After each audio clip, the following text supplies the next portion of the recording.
মঙ্গলকে পৃথিবীতে রূপান্তর, এটা স্বপ্ন নাকি দুঃস্বপ্ন? হ্যালো বন্ধুরা, welcome in my YouTube channel আভা অভিযান। চলুন তাহলে শুরু করা যাক আজকের এই ইন্টারেস্টিং ভিডিওটি। সালটা 1877। ইতালির জ্যোতির্বিদ জিওভানি শিওপ্যারেলি দৃষ্টিভ্রমের দরুন ভুল করে ভেবে বসলেন তিনি টেলিস্কোপের মাধ্যমে মঙ্গল পৃষ্ঠে কিছু রৈখিক কাঠামো শনাক্ত করেছেন। তিনি এর নাম দিলেন ক্যানালি, অর্থাৎ চ্যানেল। প্রাচীন মিশরীয় জ্যোতির্বিদদের সময় থেকে রাতের আকাশের আশ্চর্যের বস্তু হয়ে থাকা লাল গ্রহটি নিয়ে জল্পনা কল্পনা যেন বৃদ্ধি পেল। মানুষ ইতালিতে ক্যানালিকে ইংরেজিতে ক্যানাল বা খাল ভেবে নিল। মঙ্গল গ্রহের বুদ্ধিমান প্রাণীরা খাল তৈরি করেছে। এরপর প্রযুক্তির ক্রমবিকাশের সাথে সাথে গ্রহটি নিয়ে হয়েছে অনেক গবেষণা। 1960 সালের পর থেকে গ্রহটিতে প্রেরণ করা হয়েছে একের পর এক রোবোটিক মহাকাশযান।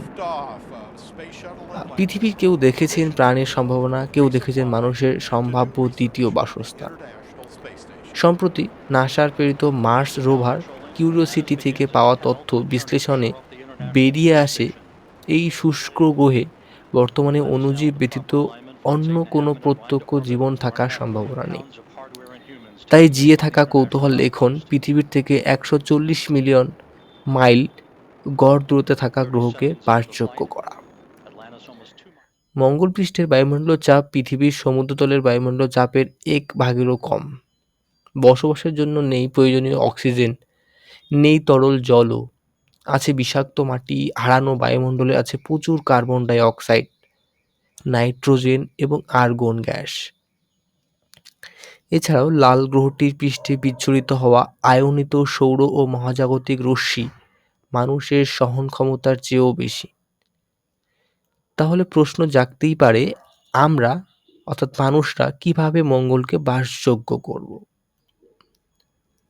একটা সহজ সমাধান হতে পারে স্পেসশিপে করে পৃথিবী থেকে জীবন ধারণের জন্য প্রতিনিয়ত সকল উপকরণ নিয়ে যাওয়া, স্যুট পরে মঙ্গলে চলাফেরা করা।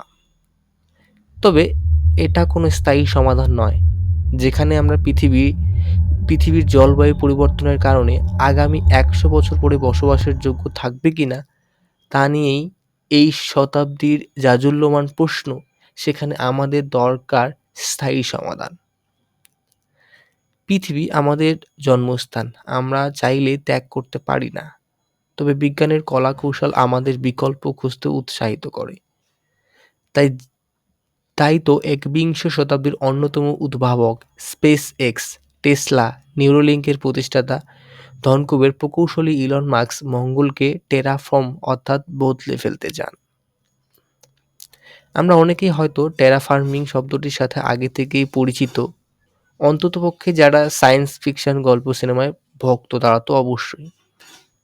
টেরাফার্মিং এর পুঁথিগত অর্থ হলো পৃথিবীকরণ, মানে কোনো গ্রহ, উপগ্রহ বা মহাজাগতিক বস্তুর বায়ুমণ্ডল, তাপমাত্রা, পৃষ্ঠতলের ভূসংস্থান ও বাসস্থানের উন্নতি সাধন ঘটিয়ে পৃথিবীর সমতুল্য পরিবেশ নির্মাণের প্রক্রিয়াই টেরাফার্মিং নামে পরিচিত। টেরাফার্মিং নেহাতই কাল্পনিক একটি গ্রহণ সংক্রান্ত প্রকৌশল প্রক্রিয়া। তবে কি ইলন মাস্ক অতিশয় অস্বাভাবিক কিছু চিন্তা করেছেন?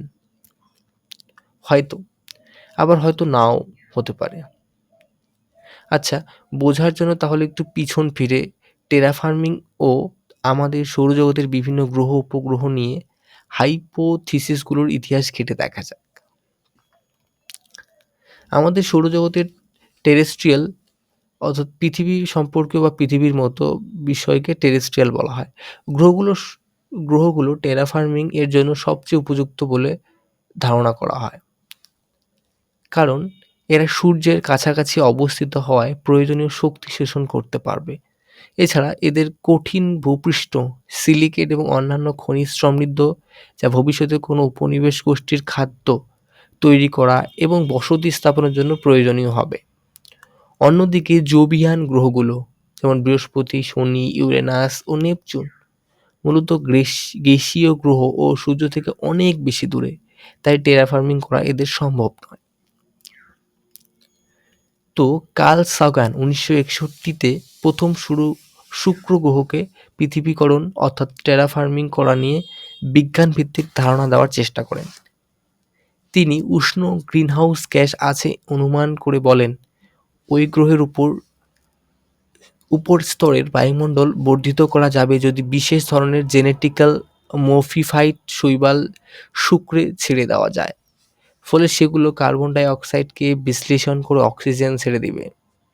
আস্তে আস্তে অক্সিজেনের পরিমাণ বাড়বে, জৈব পদার্থের সৃষ্টি হবে, বৃষ্টিতে বিষাক্ততা কমবে এবং কয়েকশো বছরের মধ্যে বায়ুমণ্ডলের তাপমাত্রা ও চাপ মাঝারি হয়ে যাবে এবং ফলশ্রুতিতে শুক্রকে মানব উপনিবেশ বাসস্থানের পথ সুগম হবে। কিন্তু যুবক সাগানের ধারণা ছিল বহুলাংশে ভুল, কেননা শুক্র গ্রহের বায়ুমণ্ডলীয় চাপ পৃথিবীর বায়ুমণ্ডলীয় চাপের 92 গুণ। এছাড়াও সূর্যের অনেক কাছাকাছি হওয়ায় পৃষ্ঠদেশের তাপমাত্রা প্রায় 462 ডিগ্রি সেলসিয়াস, যা পৃথিবীর যে কোনো জীবের জন্য অকল্পনীয়। অনেকে ভাবতে পারে বুধ গ্রহের কি হাল, এটাও তো টেরেস্ট্রিয়াল গ্রহ, একে কি পৃথিবীকরণ করা যায় না?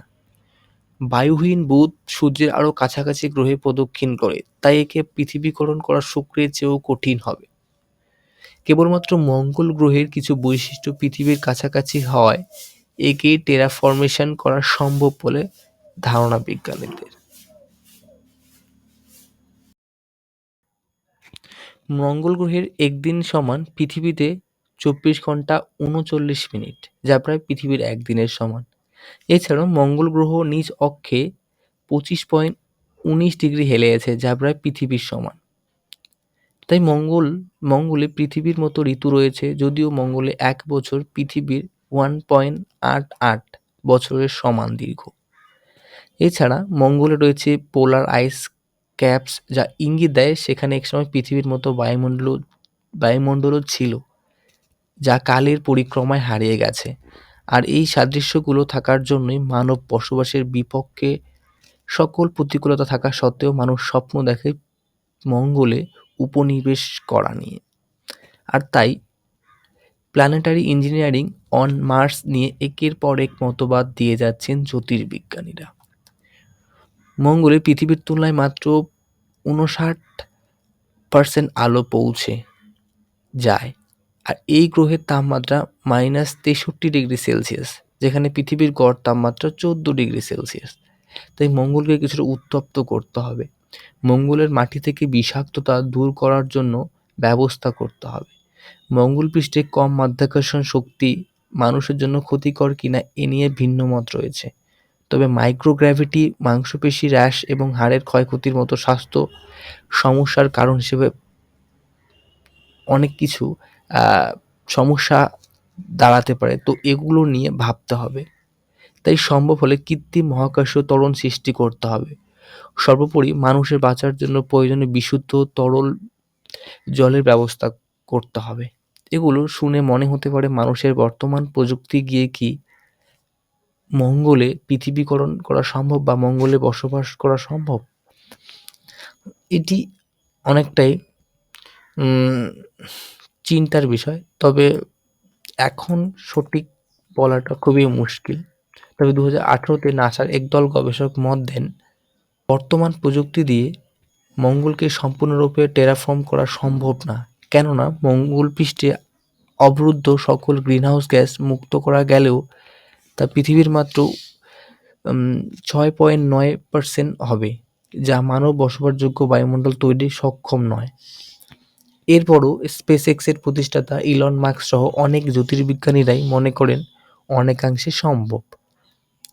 ইলন মাস্ক 2024 নাগাদ মঙ্গলে প্রথম মানুষ প্রেরণ এবং 2050 নাগাদ মঙ্গলে 1 মিলিয়ন মানুষের ঘাঁটি তৈরি করার সুদূর পরিকল্পনা করেছেন।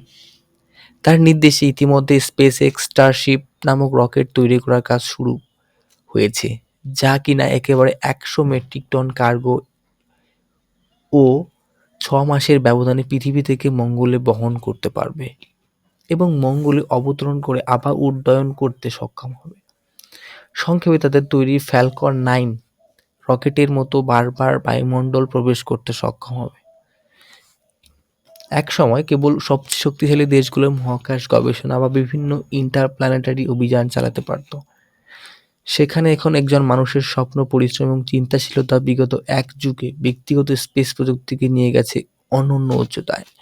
আমরা মানুষ কখনো হার মানতে শিখিনি, তাই মানব সভ্যতা ধ্বংসের ঝুঁকির বিপরীতে সমাধানের সাহসও মানুষের মধ্যেই লুকিয়ে আছে।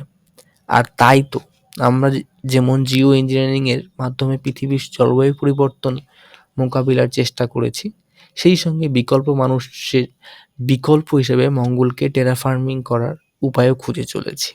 হ্যাঁ, আমরা মানুষ, আমরা স্বপ্ন দেখি। আর স্বপ্ন দেখি বলেই স্বপ্নকে বাস্তব রূপ দিতে জানি।